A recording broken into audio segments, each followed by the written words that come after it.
還在甩鍋，還在算計，真的是惡劣至極。你不要當務實的台獨工作者，也不要當務實台獨工作者，反正務實台獨現在就是你賴清德的緊箍咒。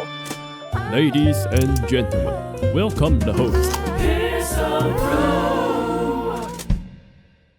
我是人，我反獨台。星期六凱道見。這一次真的太傲慢，而且我相信主席有看到這一系列這一大堆的發言荒腔走板，毫無人性啊。然後這2天所有火力呢，要麼罵你說你跟蔣萬安睡在一起，要麼說我們那些在絕食的兄弟們呢，說他們都是輪流絕食，他們自己做的心虛事啊，都会套到別人手上。現在怎樣？大家輪流喝豆漿好了，受不了馬上禮拜六我們要大集結了，大罷免後1年。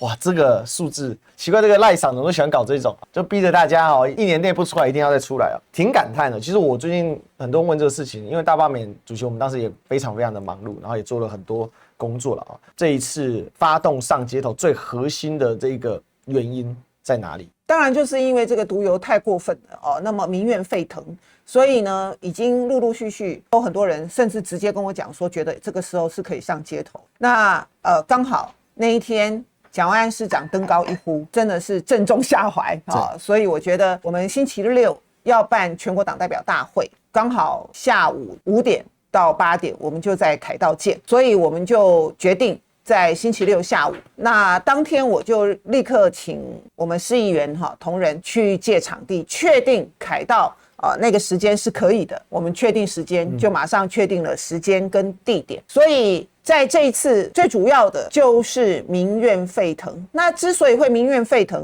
當然是拜賴清德卓榮泰之賜啊！如果不是因為民進黨這麼的惡劣，這麼的傲慢，一個毒油的事情可以拖拖拉拉，不斷的蓋牌拖延，然後後面又想甩鍋帶風向，惡劣至極呀！那麼星期六下午我們5點就開始在凱道集結。第一階段就是由我們歷史哥擔綱主持，所以第一階段歷史哥班長都會到。那麼還有我們的像邱淑媞前衛福部的重要的官員，他們告訴大家真正的真相是什麼，政府是如何的荒腔走板、惡質到底。那麼後面呢，我們當然有民眾黨團、國民黨黨團、民眾黨主席、國民黨主席、立院院長韓院長，以及我們有多位的縣市首長都現身說法，因為他們首當其衝嘛。縣市首長、地方政府這麼認真的在幫民眾把關，結果呢，中央政府政策不明，就已經是一個很大的問題了。地方政府在忙着把關的時候，中央政府還在後面戳刀。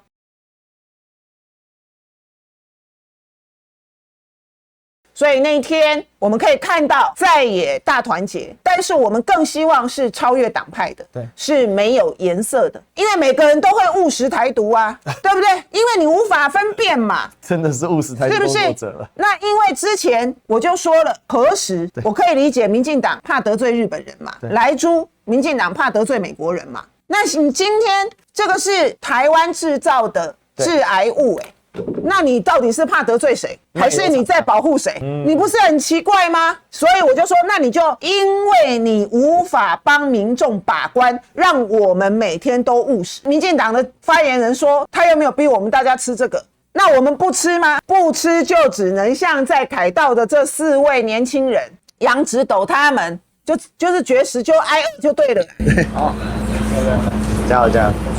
好，越来越胖。辛苦了，辛苦了。第2天沒關係，還有能量可以消耗。對，好，對，趁着有力的時候，趁現在還能講話。現在感覺怎麼樣？頭暈暈的，講話使不上力，沒有那麼有力。現在講話好像是剛睡醒。對，我剛剛有問他們，就是說他們現在大概什麼感覺？有人說有點像感冒，然後我自己覺得好像有點像是很久沒睡覺，然後熬夜熬2天那種感覺。可是其實你有睡覺，你一直在睡覺。其實有睡，就是有睡覺，但是就覺得頭脹脹。不然我們每天接觸到的食物裡面哪一樣裡面沒有油的？你告訴我，我們隨時都有可能中標啊！你政府不把關，我們就會誤食毒油嘛。所以為什麼這4個年輕人在星期天上午10點就開始絕食？為什麼用飢餓來抗議？因為你不讓我們吃得安心，那大家不能不吃飯啊，那只好每一天都在務實台獨啊。所以我們偉大的賴清德已經變成務實台獨的工作者，變成務實台獨的工作者。所以這就是為什麼我們凱道說我是人，我反獨台的原因嘛。你用致癌毒油毒害全台灣，然後你還嬉皮笑臉，你每一天都把你的目標對準的是在野黨，而不是趕快消除可能的源頭，做有效的管理，讓大家安心。你今天民進黨如此倒行逆施，惡劣至極，官員傲慢，已經被逼到走投無路了，勉強道歉，到現在沒有人下台。那針對於又發現新的，很好啊，發現新的以後這個態度來道歉，我是覺得非常好。負責的衛福部，負責的閣揆卓榮泰不用下台嗎？那麼對於行政單位沒有辦法在第一時間的查處，要求獲得完全真實的資訊，這個部分我真的深感抱歉。你怎麼還有臉繼續的當大官呢？我的零錢包退回200多塊，我是受害者我不能大小聲啊！又不是我逼你吃，你跟我大声幹嘛？总統不用出來道歉嗎？这肉的香味而已，对，好吃啊！总统觉得味道怎么样？哦，非常，味道很棒，非常棒，因为没有任何的添加剂，对，是没有。為什麼一個民選的政府、民選的總統可以這麼的傲慢呢？可以不顧百姓的安全？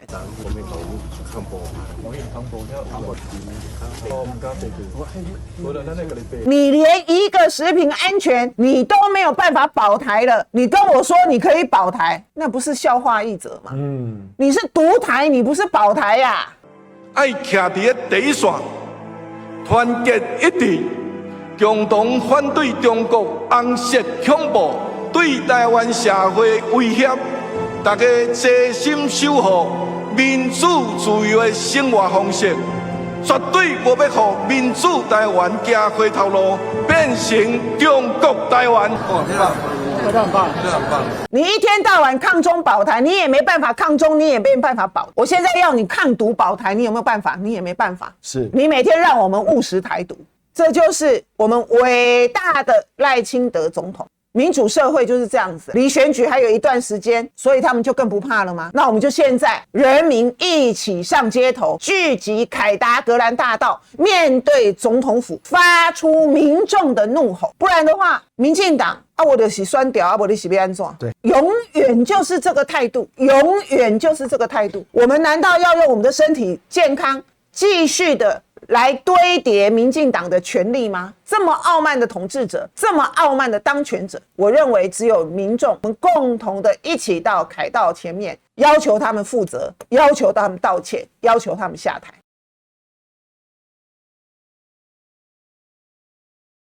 我想這事情為什麼大家會憤怒，是其實是這個蓋牌蓋得太莫名其妙，而且做法也很奇怪。然後呢，自己打自己的臉，比如說要究責。理論上，2014年最後江宜樺是下台了嘛？好，雖然說他不是立刻下台，但是那一年大敗，徹底的大敗。然後呢，事實上他負責就這部分。馬英九是真的道歉，馬英九做了一個很長的道歉。我有負於創黨的先烈先賢，我很慚愧，我讓大家失望了。我向常會宣布辭去中國國民黨主席的職務，也再次向大家誠懇的道歉。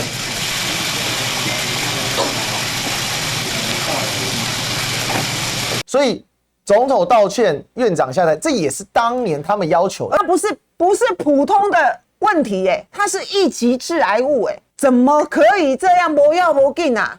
歷史哥很認真啊，5大項，第2大項是要真相嘛，那真相更不用說了。到今天，我們的食安法在上一次頂新油的問題的時候，就已經做了徹底的修改，增修了20個條文。所以今天民進黨又在模糊焦點，又說要修食安法，有沒有？好像說是因為我們的法律不健全所導致的，根本不是。早在當年食安法就修過了，增加了20條，滴水不漏。你根本就沒有在執行，也沒有在落實，然後現在還在推卸責任，不管是要真相，第3個要嚴管，第4個要清查，第5個要賠償，通通都規定得一清二楚。當年修法的時候，也把賠償罰款拉到了非常的高，這些通通都有規定。你想想看，台灣的生態立法院當年怎麼可能會沒有修法？是啊，已經滴水不漏了嘛，是你民進黨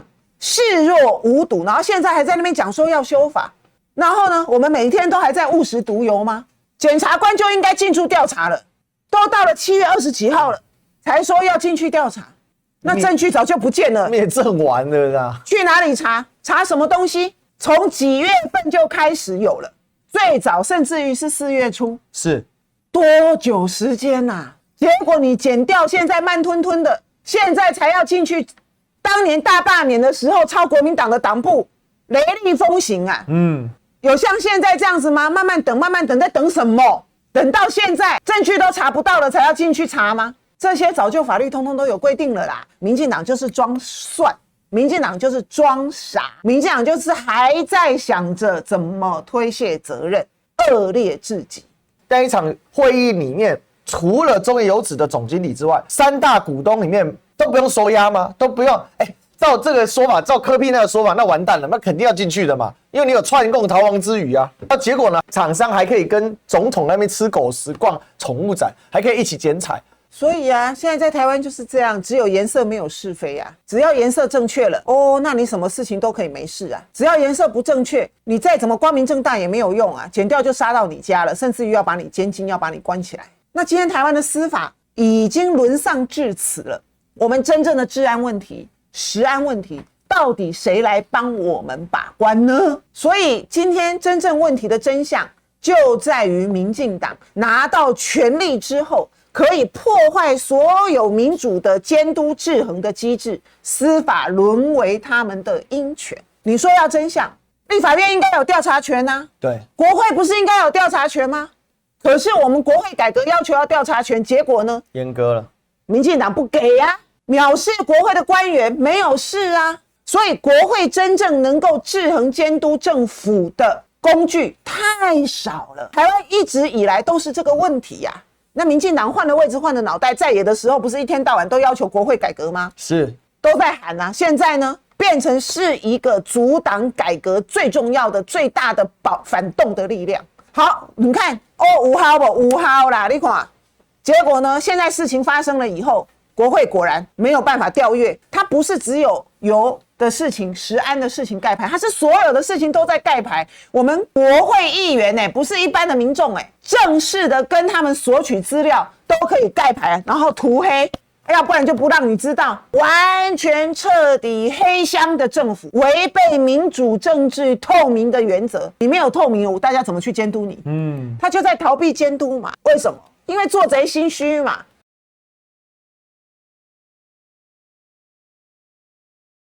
補充報告一個事情，因為當天我有查到一個東西是什麼？日本的媒體神奈川新聞報道石崇良呢，本來在今年4月跟6月2度申請訪日，都被日方拒絕入境。媒體裡面講到一個關鍵是，日本外交部感到被背叛，導致了不必要的摩擦。那我最大疑問是，他到6月還在申請要去日本。其實講白了，就是衛福部都沒在管事嘛，他們沒有在乎油的事情。對他們現在都只要完成賴場 KPI， 就是去過境日本。他想去日本訪問，他不在乎台灣的食安。對啊，所以被神奈新聞寫出來的時候，我看到嚇一跳，而且第一时間台灣沒有媒体轉載。那個時候，卓榮泰去包機去日本是看球賽嘛。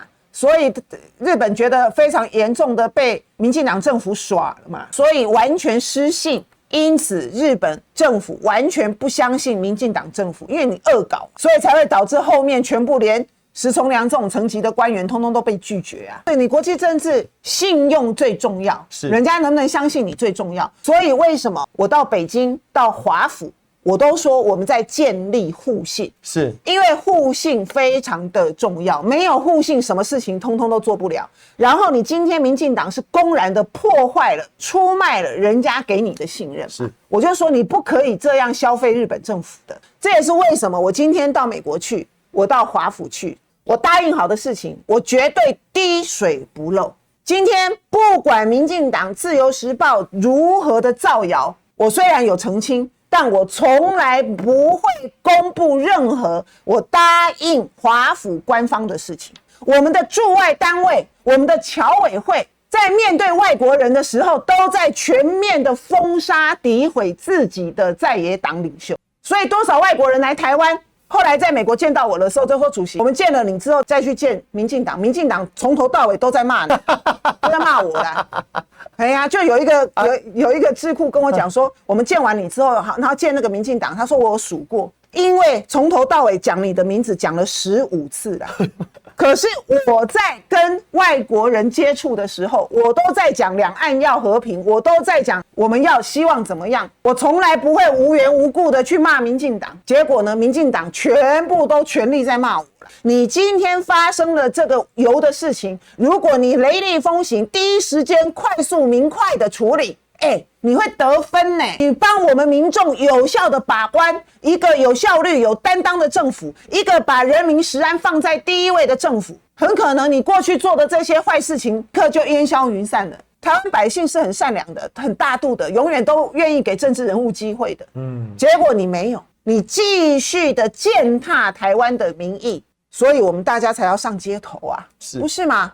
當他不敢面對自己的問題的時候，他把所有的責任都推給別人，都是別人不夠好，都是別人誤了他，都是別人害了他。當他有這樣想法的時候，他的問題會越來越嚴重。那這個就變成台灣這4年都會因為賴清德的問題陷入內耗跟空轉，這才是台灣真正重大的危機。其實賴清德這上來這2年多，他的傲慢跟心虛是相應而生的，就他越來越傲慢。可是他其實越來越心虛，因為在他的思考邏輯裡面，他現在就是2028嘛。那他在為了要達到這2028，他用盡了所有的手段，但怎麼打就是沒有辦法讓在野黨屈服。因為賴清德能夠信任的人，你就是找不到嘛。左榮泰、潘孟安，問題就是他找不到嘛，對不對？那這個是一個非常悲哀的問題。然後另外就是死要面子硬撐嘛。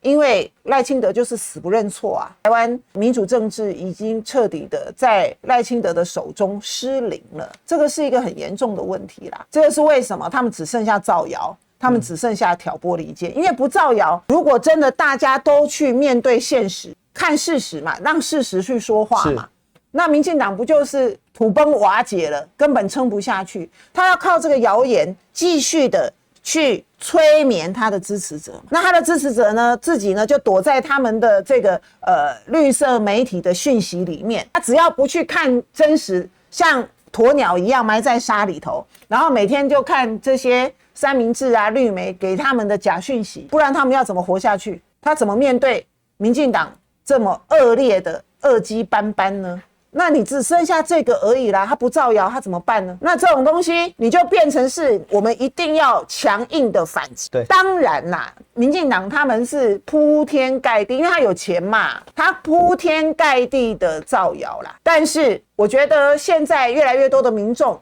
也看得清楚，也知道很多的媒體你不可以隨便相信他們。對，所以今天我們要再一次的上街頭。那民進黨可以繼續的傲慢，可以謾罵，也可以譏笑我們，那就表示你們還是不把民意當回事。所以我希望25號星期六大家一起上街頭，讓給民進黨一次震撼教育，才能夠給民進黨一次當頭棒喝。也有人跟我講說，台灣民主轉型最大的功臣是國民黨，不是民進黨。事實上，台灣能夠和平的轉型，台灣這麼順利的民主轉型，非常重要的一個學者，他跟我講說，他覺得他長期的觀察，人家覺得他是比較親民進黨的美國官員，那他還跟我講說，他覺得國民黨是蔣經國是非常重要的因素。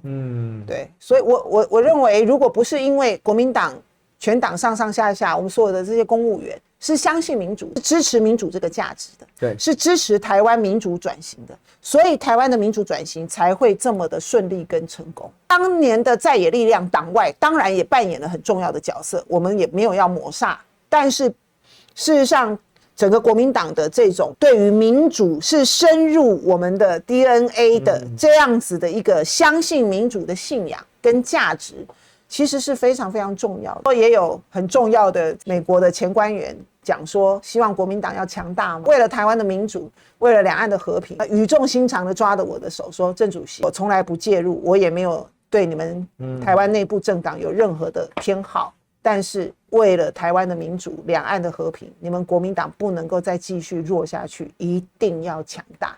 所以我会感覺到那個使命感跟責任特別的強大。所以星期六上午我們會全代會團結造勢大會，對，但下午在凱道是針對毒油的事件群眾大會。